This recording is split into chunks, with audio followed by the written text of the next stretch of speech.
పితా పుత్ర పవిత్రాత్మ నామమున ఆమెన్.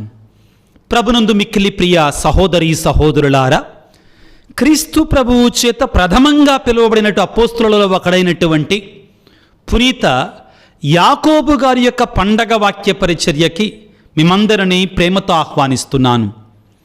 మార్కు సువార్త 1వ అధ్యాయము 19-20 వచనములు. అచ్చట నుండి యేసు మరికొంత దూరము వెళ్ళి పడవలో వలలను బాగు చేసుకొనుచున్న జబదాయి కుమారుడగు యాకోబును అతని సోదరుడగు యోహానును చూచి వారిని పిలిచెను.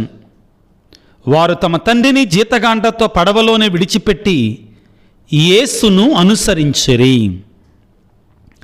క్రీస్తునాథుని యందు మిక్కిలి ప్రియ సహోదరి సహోదరులారా, జూలై 25వ తారీఖున అపోస్తుడైనటువంటి పునీత పెద్ద యాకోబు గారి యొక్క మహోత్సవాన్ని శ్రీసభ కొనియాడుతుంది.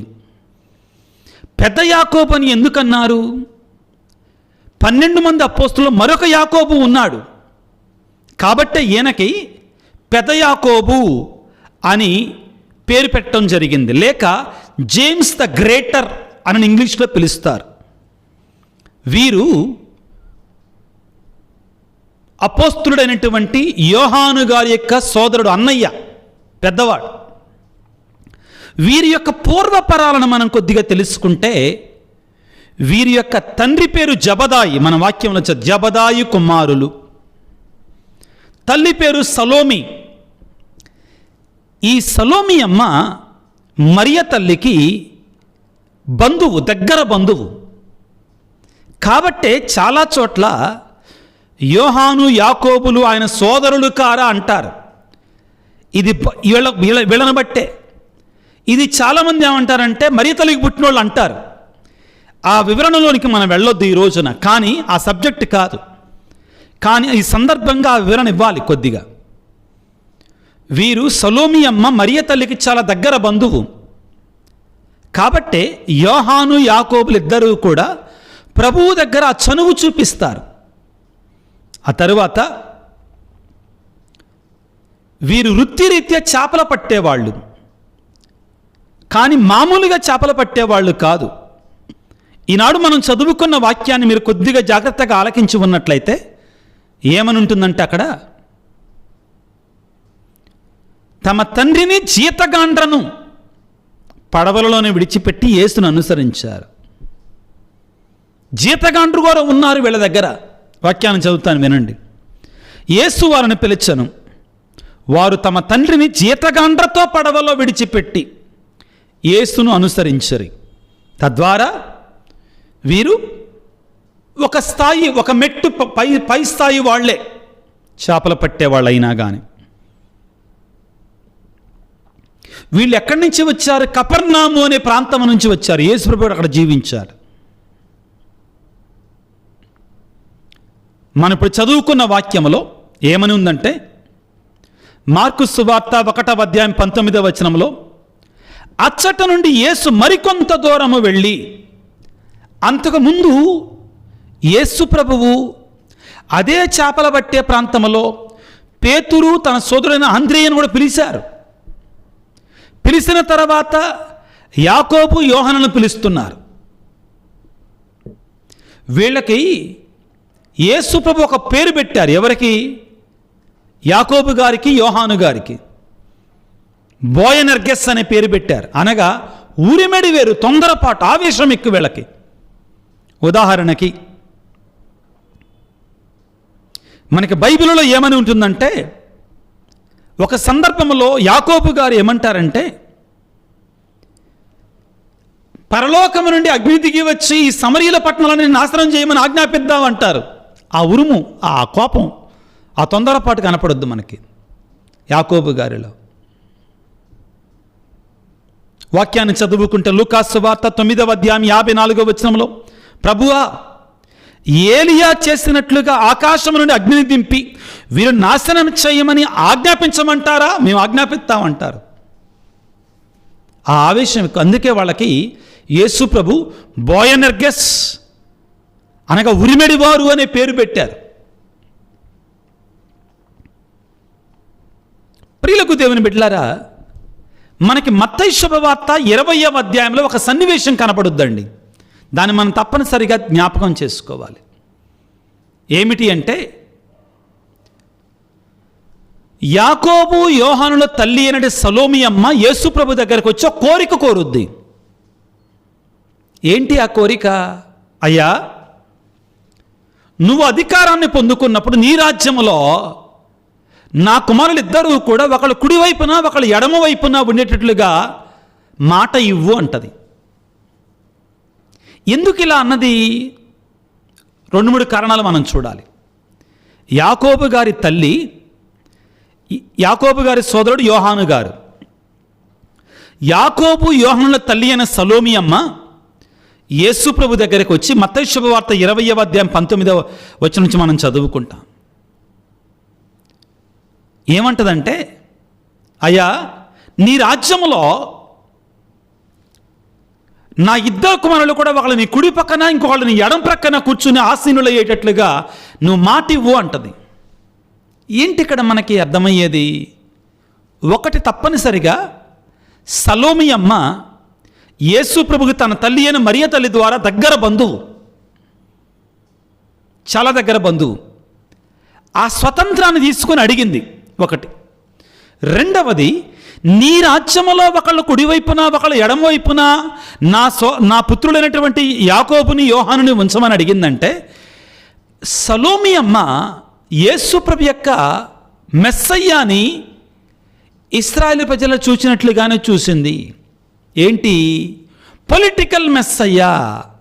యేసు ప్రభు రోమీలను పారద్రోలబోతున్నాడు, తిరిగి రాజ్యాన్ని ఇవ్వబోతున్నాడు. యేసు ప్రభు రాజ్యాధికారాన్ని దక్కించుకు. అప్పుడు ఆ రోజుల్లో ప్రజల్లో అదే నానుడి ఉంది యేసు ప్రభు గురించి. ఆ ఆలోచనతో అడిగింది. కానీ ప్రభు అన్నాడు, నా కుడి ఎడమల స్థానాన్ని నిర్ణయించేది నా పరలోక తండ్రే అని పలికి, అయినా కానీ నేను తాగే పాత్ర నుండి వీరు తాగుతారా అన్నాడు. ఇక్కడ పాత్ర అంటే, పాత్ర నుండి తాగటం అంటే శ్రమలలో పాలు పంచుకోవటం, మరణంలో పంచుకోవటం, పాలు పంచుకోవటం. వాళ్ళకి తెలియకుండానే యాకోబు గారు యోహాను ఇద్దరూ కూడా మేము పాలు పంచుకుంటాం, మీ పాత్ర నుండి మేము తాగుతామని చెప్తారు. తద్వారా వారికి తెలియకుండానే వారు క్రీస్తు కొరకై మరణించబోతున్నారు అనే సత్యాన్ని వాళ్ళు అంగీకరిస్తారు. అవును ప్రియులారా, కాబట్టే అపోస్తులందరిలో కూడా, వినండి ఈ మాట చాలా ముఖ్యమైనటువంటిది, అపోస్తులందరిలో కూడా 12 మందిలో కూడా వేద సాక్షిగా మొట్టమొదటిగా చంపబడింది యాకోబు గారైతే చిట్ట చివరిగా చనిపోయింది యోహాను గారు. ఎంత విచిత్రమా కదండి.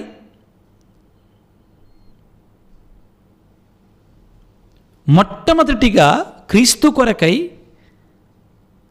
వేదసాక్షిగా మరణించింది యాకోబు గారైతే చిట్ట చివరన మరణించింది యోహాను గారు, సహజ మరణం పొందారు. ఇది వారు యేసయ్య పాత్ర నుండి పానము చేశారు, వాళ్ళకి తెలియకుండానే అన్నారు, పానం చేశారు. ప్రియులకు దేవుని బిడ్డలారా, యాకోబు గారు కూడా యేసు ప్రభువుకి అత్యంత సన్నిహితుడు. చెప్పాను, మరియ తల్లి యొక్క దగ్గర బంధువు, సోదరి అవుతుంది. సోదరి యొక్క కుమారులు కాబట్టే సహోదరులు అనే పదం వస్తుందండి, అంతే. కాబట్టి ఈయన సహోదరులు అంటే యాకోబు యోహానుడు మనతో లేరా అంటారండి వీళ్ళే. దీన్ని చాలామంది మన ప్రొటెస్టెంట్ సహోదరులు మరియ తల్లికి ఇంకా పిల్లలు ఉన్నారని వాదిస్తున్నారు. ఇంక ఎవరో కాపాడలేరు వాళ్ళని. ఇక్కడ మనం గుర్తుంచుకోవాల్సింది ఏంటంటే, యేసు ప్రభువు ఇహలోక జీవితంలో పేతురు గారికి, యోహాను గారికి, యాకోబు గారికి ఒక ప్రత్యేకమైనటువంటి స్థానం ఉంది. వీళ్ళ ముగ్గురికి పవిత్ర త్రయం. అతి ముఖ్యమైన సన్నివేశాలలో, సంఘటనలలో వీళ్ళ ముగ్గురిని కూడా యేసయ్య ఆయనతో ఉంచుకున్నాడు, ఆయన దగ్గర ఉంచుకున్నాడు. ఉదాహరణకి యాయీరు కుమార్తెను యేసు ప్రభు జీవంతో లేపినప్పుడు మార్కు సువార్త 5:37లో యాకోబు గారు అక్కడ ఉన్నారు, వీళ్ళు ముగ్గురు మాత్రమే ఉన్నారు. తాబోరు పర్వతం మీద రూపాంతరం దివ్య రూపదానను పొందినప్పుడు మత్తయి శుభవార్త 17వ అధ్యాయం 1-2 వచనాలు. యాకోబు గారు అక్కడ ఉన్నారు, ముగ్గురే ఉన్నారు, వాళ్ళలో యాకోబు గారు ఉన్నారు. గెత్సెమన తోటలో ఆవేదన పొందినప్పుడు మార్కు సువార్త 14:33లో కూడా ఆ గెత్సెమన తోటలో కూడా కొంచెం ముందుకు వెళ్ళినప్పుడు వాళ్ళతో పాటు యేసు ప్రభువుతో పాటు యాకోబు గారు కూడా ఉన్నారు.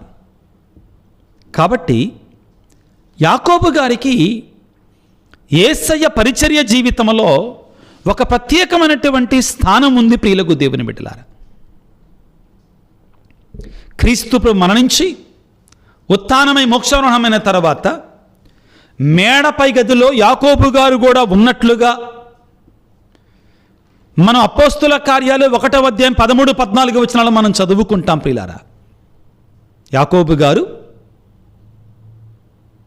ఆ మేడపై గదిలో ఉన్నారు అనేటువంటి ఆ అపోస్తుల పేర్లు చదివినప్పుడు మనకి ఇక్కడ కనబడతాయండి. అపోస్తుల కార్యాలు 1వ అధ్యాయం 13వ వచనంలో, వారు యెరూషలేమున ప్రవేశించి తాము నివసించుచుండిన మేడపై గదిలోనికి వెళ్ళిరి. వారు ఎవరనగా పేతురు, యోహాను, యాకోబు. ఇందాక మనం మాట్లాడుకున్నాం కదా, అపోస్తులందరిలో కూడా మొట్టమొదటిగా వేదసాక్షిగా మరణాన్ని పొందినటువంటి వారు, చంపబడినటువంటి వారు ఈ యాకోబు గారే. అపోస్తుల కార్యాలు 12వ అధ్యాయం 1వ వచనము, ఈ సమయంలో హెరోదు రాజు క్రీస్తు సంఘములోని కొందరిని హింసింపసాగిన. అపోస్తుల కార్యాలలో శిష్యులు సువార్తను బోధిస్తున్నాం. యోహాను సోదరుడు యాకోబును అతడు కత్తితో చంపించను. ఇది యూదులను సంతోషపరచనని తెలుసుకొని అతడు పేతురును కూడా పట్టి బంధించను. చాలా స్పష్టంగా యాకోబు గారు అపోస్తులలో మొట్టమొదటి వాడిగా కత్తితో చంపబడ్డారు. క్రీస్తు కొరకై వేద సాక్షిగా మరణించారు. కథోలిక క్రైస్తవ చరిత్ర మనకేమని చెప్తుందంటే, యాకోబు గారు తన మరణించక ముందే స్పెయిన్ దేశానికి వెళ్ళి స్పెయిన్ ప్రాంతంలో దేవునికి సువార్తను బోధించారు. బహుకొద్ది మంది మాత్రం మారు మనసు పొందినా కానీ పట్టు విడవకుండా పరిశుద్ధాత్మ మీద నమ్మకంతో విశ్వాసంతో సత్య సువార్తను బోధించి చివరికి వచ్చి యెరూషలేములో ఆయన ప్రాణార్పణ చేశారు. ఇప్పటికీ కూడా ప్రియులారా, కథోలిక ప్రపంచంలో అతి గొప్ప పుణ్యక్షేత్రాలలో లూర్దు నగరము, ఫాతిమా నగరము, యెరూషలేము ఇట్లాంటి అతి పవిత్రమైన స్థలాలలో యాకోబు గారి పేరిట ఏర్పాటు చేయబడినటువంటి బసిలికా, దాన్ని ఏమంటారంటే కథీడ్రల్ ఆఫ్ సాంతియాగో ది కంపోస్టెల్లా అంటారండి. కథీడ్రల్ ఆఫ్ సాంతియాగో ది కంపోస్టెల్లా అంటారండి. ఆ యొక్క స్పెయిన్ దేశంలో వీరి యొక్క పేరిట కట్టినటువంటి ఆ యొక్క పవిత్రమైనటువంటి దేవాలయం ఇప్పటికీ కూడా మన యొక్క కథోలిక విశ్వాసంలో అతి పవిత్రమైన పుణ్యక్షేత్రాల్లో ఒకటి. కొన్ని వేల లక్షల మంది ప్రతి సంవత్సరం కూడా ఈ పవిత్ర ఆలయాన్ని సందర్శించుకొని పునీత యాకోబు గారి యొక్క మధ్యస్థ ప్రార్థన ద్వారా వేడుకుంటారు. ఇక్కడ మనం ప్రియులారా మరొక విషయాన్ని కూడా ధ్యానం చేసుకోవాలి. యాకోబు గారి పేరిట ఒక లేఖ ఉంది, లేఖ రాయబడింది. ఈ యాకోబు గారి యొక్క లేఖ యొక్క సారాంశం ఏమిటి అంటే, నీ విశ్వాసాన్ని నీ క్రియల ద్వారా నిరూపించు. మాటలతో కాదు, ప్రార్థన చేసుకుంటే సరిపోదు, నీ విశ్వాసం నీ క్రియల ద్వారా నిరూపించబడాలి. యాకోబు పత్రిక 2వ అధ్యాయంలో 17వ వచనంలో, క్రియలు లేని విశ్వాసం మరణముతో సమానం, మృతముతో సమానం అంటాడు. సవాలుతో కూడుకుందండి యాకోబు గారి పత్రిక.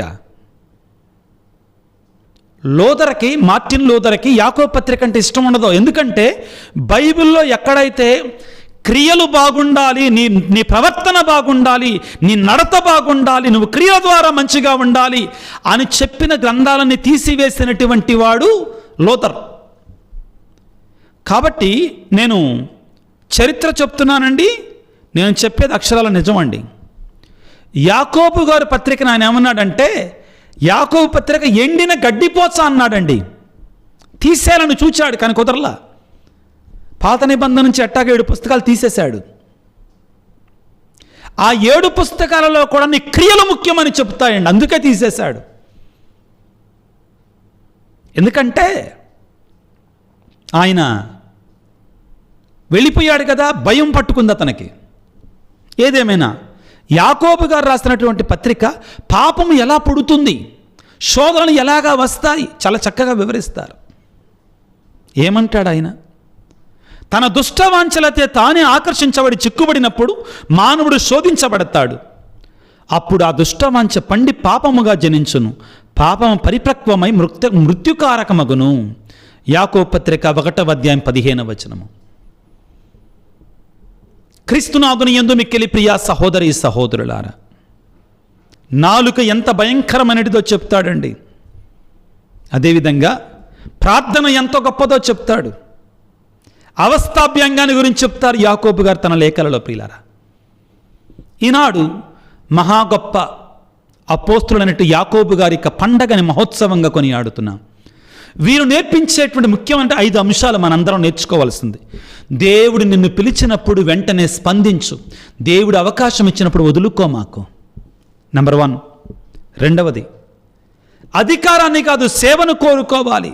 నీ కుడి ప్రక్కన ఎడం ప్రక్కన స్థానాలు ఇవ్వమంటే ప్రభు అన్నాడు, పాత్రలో తాగండి ముందు అన్నాడు, నేర్పించాడు. సేవ కావాలి అన్నాడు. మేము తాగటానికి సిద్ధముగా ఉన్నాము అని చెప్పటము ద్వారా క్రీస్తు శ్రమలలో పాలు పంచుకోవడానికి వాళ్ళు సిద్ధంగా ఉన్నారు. పవిత్రాత్మ మనల్ని తన ఆత్మతో నింపి ధైర్యవంతులుగా చేస్తుంది, ప్రోత్సహిస్తుంది. యాకోబు గారు క్రీస్తు కొరకే మరణించినటువంటి అపోస్తులలో మొట్టమొదటి వేద సాక్షి. కత్తి చేత చంపబడ్డారు. చివరి వరకు క్రీస్తు కొరకే నిలిచినటువంటి వాడు, ప్రాణత్యాగం చేసినటువంటి వాడు. ప్రభువుని వేడుకుందాం పిల్లరా, పునీత యాకోబు గారి యొక్క మధ్యస్థ ప్రార్థన ద్వారా ఏ రీతిగానైతే యాకోబు గారు పలికారో, విశ్వాసం పెదవులతో కాదు చేతులతో క్రియల ద్వారా చూపించాలని పలుకుతున్నాడు. అదే రీతిగా ఆయన క్రీస్తు కొరకే మరణించాడు. అటువంటి శక్తిని, అటువంటి కృపని, అటువంటి ధైర్యాన్ని మనందరికి ఇవ్వమని వేడుకుందాం. పునీత యాకోబు గారి యొక్క పుణ్యక్షేత్రం స్పెయిన్ దేశంలో ఇప్పటికి కూడా ఎంతోమంది యొక్క బాధలను తొలగిస్తుంది. మన కొరకే కూడా ప్రార్థించమని తలలో ఉంచి వేడుకుందాం. ప్రేమామయుడా, కనికర సంపన్నుడా, మహాశక్తిమంతుడా, మహోన్నతుడా, ఈనాడు నీవు పిలుచుకున్నట్టు అపోస్తులలో ఒకరైనటువంటి యాకోబు గారి యొక్క మహోత్సవాన్ని కొనియాడుకునేటువంటి అదృష్టాన్ని, ఆశీర్వాదాన్ని మాకు ఇచ్చినందుకు మీకు స్తోత్రాలు. వారు ఏ విధంగా మీ చేత పిలువబడ్డారు, పిలిచిన వెంటనే స్పందించారు, 3.5 సంవత్సరాల పాటు మీతో జీవించారు. మీరు మరణించిన తర్వాత ఏ విధంగా స్పెయిన్ దేశానికి వెళ్ళి సువార్తను బోధించారు, చివరికి హెరోదు చేత కత్తి చేత నరికి చంపబడ్డారు. ప్రభు, ఆ మహా గొప్ప అపోస్తులుడు, మీకు స్తోత్రాలు, మీకు వందనాలు. ప్రభు, మా జీవితంలో కూడా, మా బ్రతుకులలో కూడా పునీత యాకోబు గారి యొక్క మధ్యస్థ ప్రార్థన ద్వారా నీకు సాక్షులముగా జీవించే కృపను మాకు దయచేయండి. ఈనాడు ఈ వాక్య పరిచయలో పాల్గొంటున్న నీ బిడ్డలందరినీ యాకోబు గారి మధ్యస్థ ప్రార్థన ద్వారా దీవించండి, ఆశీర్వదించండి, అభిషేకించండి. అనారోగ్యముతో బాధపడుతున్న బిడ్డలని గాయపడిన హస్తాలతో తాకి స్వస్థపరచండి. కుటుంబాలలో ముఖ్యంగా ప్రభువా నీ శాంతిని, నిజమైన సంతోషాన్ని, సమాధానాన్ని ఇవ్వండి. ముఖ్యంగా ఎవరైతే బిడ్డలు చదువుల గురించి, ఉద్యోగం గురించి, వివాహాన్ని గురించి, గర్భఫలాన్ని గురించి, అప్పులు తొలగిపోవాలని, ఆర్థిక ఇబ్బందులు తొలగిపోవాలని, అన్నిటికంటే ముఖ్యంగా ఆత్మీయంగా జీవించడానికి కావాల్సిన శక్తిని ప్రసాదించమని అడిగి ఉన్నారు, అట్టి వారందరిని దయతో దీవించండి, ఆశీర్వదించండి. ఈనాడు ఈ వాక్య పరిచయలో పాల్గొంటున్న నీ బిడ్డలందరినీ, ఈ ప్రార్థనలో ఏకీభవించి వేడుకుంటున్న నీ బిడ్డలందరినీ ఆశీర్వదించండి తండ్రి. ముఖ్యంగా ఈ పరిచర్యలో సహాయపడుతున్న బిడ్డలందరినీ దీవించమని, వారు చేస్తున్న సహాయానికి 30 60 దీవించమని వేడుకొనిచున్నాం. ఎవరైతే విశ్వాసముతో ప్రభుగా ఈ వీడియో కింద మెసేజ్లు ఉంచుతున్నారు వారందరి తలంపులను దీవించమని, మనాదురైన క్రీస్తు ద్వారా వేడుకొనుచున్నాము తండ్రి, ఆమెన్. ప్రభువు మీతో ఉందురుగాక, మీ ఆత్మతో ఉందురుగాక. సర్వశక్తిగల సర్వేశ్వరుడు పిత, పుత్ర, పవిత్రాత్మ మిమ్ము మీ కుటుంబాలను చల్లగా దీవించి ఆశీర్వదించి కాపాడుదురుగాక. God bless you. దేవుడు మిమ్ము దీవించుగాక. ఆమెన్.